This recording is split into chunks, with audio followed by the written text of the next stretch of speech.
ভিডিওটা সম্পূর্ণটা দেখেন, তারপরে সবকিছু বুঝতে পারবেন। বাকি সব কথা হবে ভিডিওর শেষে।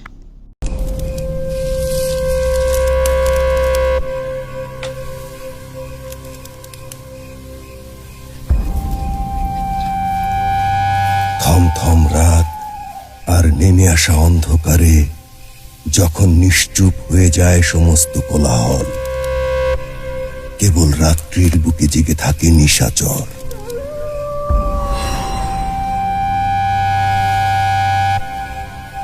তখন বিড়ালের মতো সতর্ক পায়ে অন্ধকারের চাদর মুড়িয়ে গায়ে খুরপি হাতে কালো চোরা ইতিউতি চায়।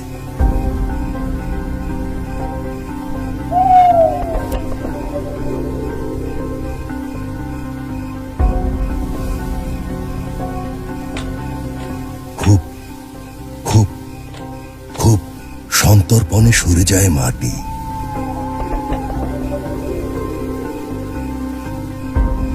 সিধের ভেতর সিধিয়ে যায় সতর্ক কালু। আজ সে লুটে নেবে সিন্দুক আর ঘটি বাটি।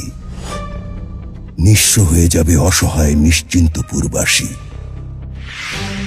পরের ধন করে চুরি, কালু হাসবে অট্ট হাসি। দেশের সিন্দুক যেন না হয় চুরি। শুধুমাত্র 2023 সালে বাংলাদেশের গুরুত্বপূর্ণ ওয়েবসাইটগুলোতে 6,30,00,000 বার সাইবার অ্যাটাক হয়েছে।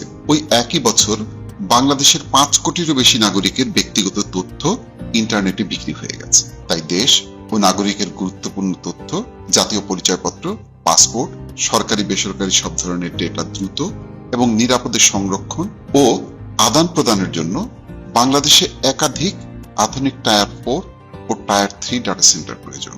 বিএনপি সরকার গঠনের সুযোগ পেলে ক্লাউড ফার্স্ট কৌশলে দেশের প্রথম এআই চালিত ডেটা সেন্টার ক্যাম্পাস স্থাপন করা হবে। ধানের শীষের অঙ্গীকার, দেশের প্রথম এআই চালিত ডেটা সেন্টার। শুনলেন তো কি কইছে? আমি আবার কইছে গত 2023 সালে বাংলাদেশের গুরুত্বপূর্ণ ওয়েবসাইটগুলোতে 6,30,00,000 বার সাইবার অ্যাটাক হয়েছে। ওই একই বছর বাংলাদেশে 5 কোটির বেশি নাগরিকের ব্যক্তিগত তথ্য ইন্টারনেটে বিক্রি হয়ে গেছে। তাই দেশ এবং নাগরিকের গুরুত্বপূর্ণ তথ্য, জাতীয় পরিচয়পত্র, পাসপোর্ট, সরকারি বেসরকারি সব ধরনের ডেটা দ্রুত এবং নিরাপদে সংরক্ষণ এবং আদান প্রদানের জন্য বাংলাদেশে একাধিক আধুনিক টিআর 4, টিআর 3 ডেটা সেন্টার প্রয়োজন। বিএনপি সরকার গঠনের সুযোগ পেলে ক্লাউড ফার্স্ট নীতিতে দেশের প্রথম এআই চালিত ডেটা সেন্টার ক্যাম্পাস স্থাপন করা হবে। বুঝিসাও কিছু? এত জ্ঞানের কথা, কোনো কথাই বোঝা যায় না। এই হইতেছে পলিটিক্যাল পার্টির একটা ম্যানিফেস্টোও লিখতে পারে না, এমনই ভাল শুনে গেলে। সাইকেলের টায়ার তো চিনি, রিক্সার টায়ারও চিনি, তাই না? গাড়ির টায়ারও চিনি, 3 টায়ার 4 টায়ার এটা আবার কি জিনিস? ক্লাউড ফার্স্ট বা কি? বাঙ্গুদের এটা খাইসলাত হইতেছে মেলা ভারী ভারী কথাকে আপনারা বিচলিত করে দিবে। আপনার মনে হবে না জানে কি জ্ঞানী মানুষ চালে। তো এদের সমালোচনা করার আগে দেখে নি এগুলো কি, তাহলে পাইতে পারবেন ভালো। আসেন আগে বুঝে দেখি টিআর 3 আর টিআর 4 কি। খুবই সিম্পল জিনিস। টিআর 3 মানে এমন একটা কাঠামো যেখানে বিদ্যুৎ যাবে না, এসি বন্ধ হবে না, সার্ভার চলবে। কিন্তু ধরেন মেরামতের সময় কোনো অংশ বদলাইতে গেলে অল্প সময়ের জন্য সার্ভিস থামতে পারে। ভালো, নির্ভরযোগ্য, কিন্তু একেবারে নিখুঁত অবকাঠামো না। মানে ধরেন আপনার বাসার মতো, আপনার বাসায় ইলেকট্রিসিটি আছে, আবার আইপিএসও আছে। সো কারেন্ট চলে গেলে আপনি চলতে পারবেন, কিন্তু এসি চলবে না, তাই না? এইরকম আর কি। টিআর 4 মানে বিদ্যুৎ যাবে না, এসি বন্ধ হবে না, নেটওয়ার্ক কাটা পড়বে না, সার্ভারের এক অংশ নষ্ট হইলেও পুরো সিস্টেম চলবে, মেরামত চললেও সার্ভিস বন্ধ হবে না। এটা সবচেয়ে শক্ত এবং সবচেয়ে নির্ভরযোগ্য। তো তার মানে হইতেছে আপনার বাসায় ইলেকট্রিসিটি আছে, আইপিএস আছে, আবার জেনারেটরও আছে, আপনার এসিও চলবে। এতই পাওয়ারফুল আপনার সিস্টেম, বুঝেছাও? তো এর মধ্যে তথ্য চুরির কি ব্যাপার আছে বলেন তো? ইলেকট্রিসিটির সাথে তথ্য চুরির কি সম্পর্ক? সে তো কইলো তথ্য চুরি হয়, তাই টিআর 3 আর টিআর 4 ডেটা সেন্টার লাগবে। আপনি দেখলেন এটা আসলে চালু থাকবে কতক্ষণ, তার তরিকা। ডেটা চুরি হওয়ার ঠেকানোর তরিকা কি? এটা ডেটা চুরি হওয়ার ঠেকানোর তরিকা না তো। ধরেন আপনার চমৎকার বাসা আছে, ইলেকট্রিসিটি লাইন টাইন সবই আছে, আপনার দরজা খোলা, তো বাসার চুরি হবে না। এর সাথে চুরি ঠেকানোর সম্পর্ক কি? সম্পর্ক আছে? নাই। তো সে তো যুক্তি দিতেছে আমাদের তথ্য চুরি হয়, সেই জন্য এটা লাগবে। তাহলে এটা কি তথ্য চুরি ঠেকানোর সলিউশন? দূর পাইছে আমাকে রে। এই যে টিয়ার 3 ডেটা সেন্টার, এগুলো আসলে কি কাজের জন্য তৈরি হয় এটা দেখি। টিয়ার 3 ব্যবহার হয় সেইখানে যেখানে সিস্টেম প্রায় সবসময় চলতে হয়, প্রায় সবসময়, কিন্তু অল্প সময় বন্ধ হওয়া হইলে কোনো অসুবিধা হবে না, সহনীয় এটা। এগুলো সাধারণ ব্যবহার, যেমন ধরেন সরকারি ওয়েবসাইট, পোর্টাল, সেবা, ফর্ম, তথ্য, জাতীয় পরিচয়পত্র, passport, immigration system, tax, VAT, ভূমি record, banking, ATM, telecom system, বড় বেসরকারি কোম্পানি, এগুলোর জন্য টিয়ার 3 যথেষ্ট। বছরে যদি 1-2 ঘন্টা বন্ধ থাকে কোনো সমস্যা নাই। আপনারা কিন্তু মাঝে মাঝে দেখেন এরকম যে আমাদের সার্ভিসের জন্য 1-2 ঘন্টা বন্ধ থাকবে, দেখেন না? নানা ব্যাপারে, টেলিফোনের ক্ষেত্রেও দেখবেন, ইন্টারনেটের ক্ষেত্রেও দেখবেন, দেখেন। কিন্তু এটা কিন্তু টিয়ার 3 ডেটা সেন্টারের জন্য খরচ তুলনামূলকভাবে কম, রক্ষণাবেক্ষণ বাস্তবসম্মত। বাংলাদেশ সহ বেশিরভাগ দেশই সরকারি কাজে টিয়ার 3 ব্যবহার করে। আমাদের এনআইডি ডেটাও টিয়ার 3 স্ট্যান্ডার্ড ডেটা সেন্টারে থাকে। গ্রামীণ ফোন পর্যন্ত টিয়ার 3 স্ট্যান্ডার্ড ইউজ করে। তাইলে ওই কই লাগাবি টিয়ার 3 ডেটা সেন্টার? হ্যাঁ, ওরে জিজ্ঞান তো কয়টা লাগবি আর কুটি লাগাবি ওই। এবার আসেন টিয়ার 4 কই লাগে। বাংলাদেশে আসলে আছে কি এটা? টিয়ার 4 ডেটা সেন্টার ব্যবহার হয় যেখানে 1 সেকেন্ডও যদি বন্ধ হয় তাহলে ভয়ঙ্কর ক্ষতি হয়ে যাবে। যেমন সামরিক কমান্ড, পারমাণবিক পরীক্ষাগার, পারমাণবিক কন্ট্রোল, পারমাণবিক বোমার কন্ট্রোল, জাতীয় নিরাপত্তা, গোয়েন্দা সিস্টেম, পারমাণবিক বিদ্যুৎ কেন্দ্র, air traffic control, global stock exchange, medical life support system, missile, defence network. কেন? এখানে 1 মিনিট যদি ডাউন থাকে তাহলে জীবনহানি হবে, রাষ্ট্রীয় বিপর্যয় হবে, বিলিয়ন বিলিয়ন ডলারের ক্ষতি হবে। টিয়ার 4 কোনো বিলাসিতা না, এটা জীবন মরণ পরিস্থিতির জন্য। এইটার সাথে ডেটা চুরির কোনো সম্পর্ক আছে? নাই। বাংলাদেশের জন্য কয়টা টিয়ার 4 ডেটা সেন্টার দরকার? একটা ডেটা সেন্টার প্রয়োজনীয়, এটা লাগবে আমাদের, কিন্তু সর্বোচ্চ 2টা হলে পর্যাপ্ত আমাদের, মোর দেন এনাফ। আমাদের একটা টিয়ার 4 ডেটা সেন্টার আছে, আমি পরে আসিচ্ছি। বাংলাদেশে বেশিরভাগ কাজ একাধিক টিয়ার 3 দিয়ে নিরাপদে কার্যকরভাবে করা যায়। তো আমাদের টিয়ার 4 কই আছে? কালিয়াকৈরে ন্যাশনাল ডেটা সেন্টার। তাহলে 2টা টিয়ার 4 কেন লাগতে পারে? ধরুন ভূমিকম্প হইল, বন্যা হইল, বিদ্যুৎ গ্রিড ফেইলিওর হইল, রাজনৈতিক অস্থিরতা হইল, সবকিছু এক জায়গায় রাখলে সেটা বিপদ, এটা সিঙ্গেল পয়েন্ট ফেইলিওর হয়ে যাবে। তাই যুক্তিসঙ্গতভাবে সর্বোচ্চ মডেল হচ্ছে টিয়ার 4-1, যেটা প্রাইমারি ন্যাশনাল কোর, আর টিয়ার 4-2, যেটা ওই টিয়ার 4-1 থেকে ফিজিক্যালি অনেক দূরে থাকবে, এবং এইটা হইতেছে physically distant disaster recovery core, অন্য জেলায়, অন্য পাওয়ার গ্রিডে থাকবে। 2টার যদি বেশি হয় তাহলে লাভ খুব একটা বেশি নাই, ঝুঁকি বাড়ে বরং। এবার আসেন এআই ড্রিভেন ডেটা সেন্টার এবং ক্লাউড ফার্স্ট নীতি কি সেটা দেখি। ওরা ভালো করে বুঝাতে পারেনি ক্লাউড ফার্স্ট বলতে কি বোঝায়। তো সবচেয়ে সম্ভাব্য ব্যাখ্যা হইলো যে রাষ্ট্রের ডেটা এবং অ্যাপ্লিকেশন গুলো ভবিষ্যতে মূলত ক্লাউড আর্কিটেকচারে চলবে। নিজস্ব সার্ভারের বদলে ভার্চুয়াল ক্লাউড অবকাঠামোতে যাবে। আমাদের যেমন গুগল ড্রাইভে যায়। বিএনপির একজন আছে না বুদ্ধিজীবী, ওই যে বিরানি আলম, ওই নাকি গুগল ড্রাইভে ফাইল আপলোড করে, ওই কিন্তু ভালো জানে আর্কিটেকচার, ভার্চুয়ালাইজড ক্লাউড অবকাঠামো, ওই ভালো জানে। ওই সবার প্রথমে গুগলে ফাইল আপলোড করাটা ওর সিভিত লিখেছিল, বুঝে যাও।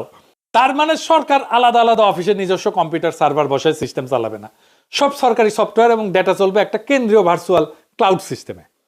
এটা বোঝার জন্য আগে কি ছিল এটা দেখি। ট্র্যাডিশনাল সিস্টেম, প্রত্যেকটা মন্ত্রণালয় অফিস আলাদা সার্ভার, আলাদা আইটি টিম, আলাদা সফটওয়্যার। একটা সার্ভার নষ্ট হলেও অফিসের কাজ বন্ধ, অনেকটা এরকম। প্রত্যেক অফিসে আলাদা জেনারেটর বসানো।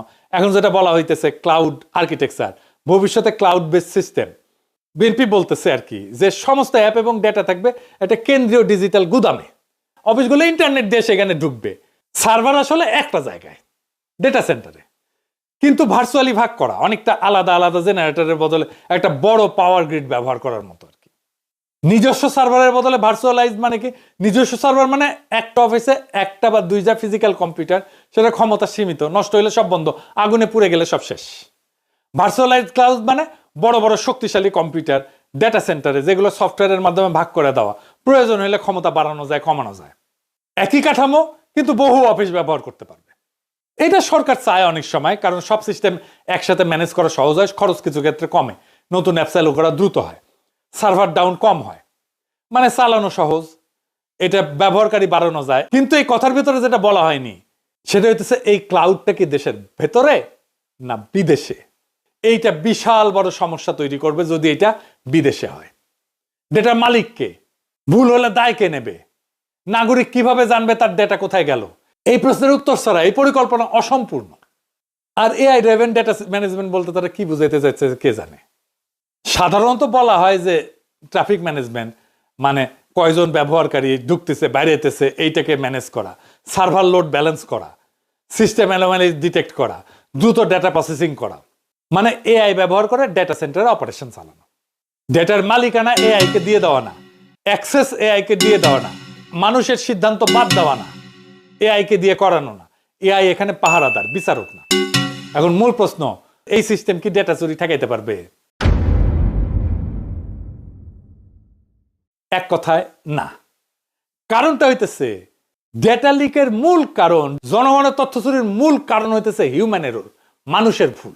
95% ডেটা চুরি হয় হিউম্যান এররের কারণে।